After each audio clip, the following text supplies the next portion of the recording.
సౌకర్యాలు ఏమీ లేవండి. కనీసం వాటర్ కానీ కరెంట్ కానీ టైం ప్రకారం ఏమీ లేవండి. ఒక పిల్లలకి భోజనం పెట్టే టయానికి కూడా రైస్ అయిపోయినాయి, కందిపప్పు అయిపోయినాయి. ఒక పూట ఈ పూట తినకపోతే ఏమవుతుంది, గాలి పీల్చుకొని బతకండి, నీళ్లు పోసుకొని బతకండి అని సరదాగా మాట్లాడుతున్నానండి. చిన్న చిన్న మేనవేషాలు వేస్తున్నాడు.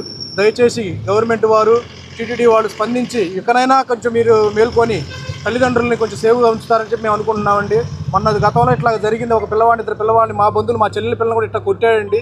కొడితే కూడా వాళ్ళు కనీసం స్పందించి వచ్చినట్టే వచ్చారండి.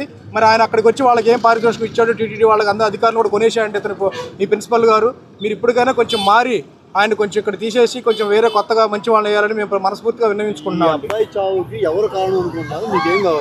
ఈ అబ్బాయికి ప్రిన్సిపల్ గారి టార్చర్ అనే మేము భావిస్తున్నామండి. ఆయన అయితే నేను కాదుకూడదని చెప్పి వాళ్ళ తల్లిదండ్రులు మోల్డ్ చేసే పరిస్థితికి వచ్చాడండి.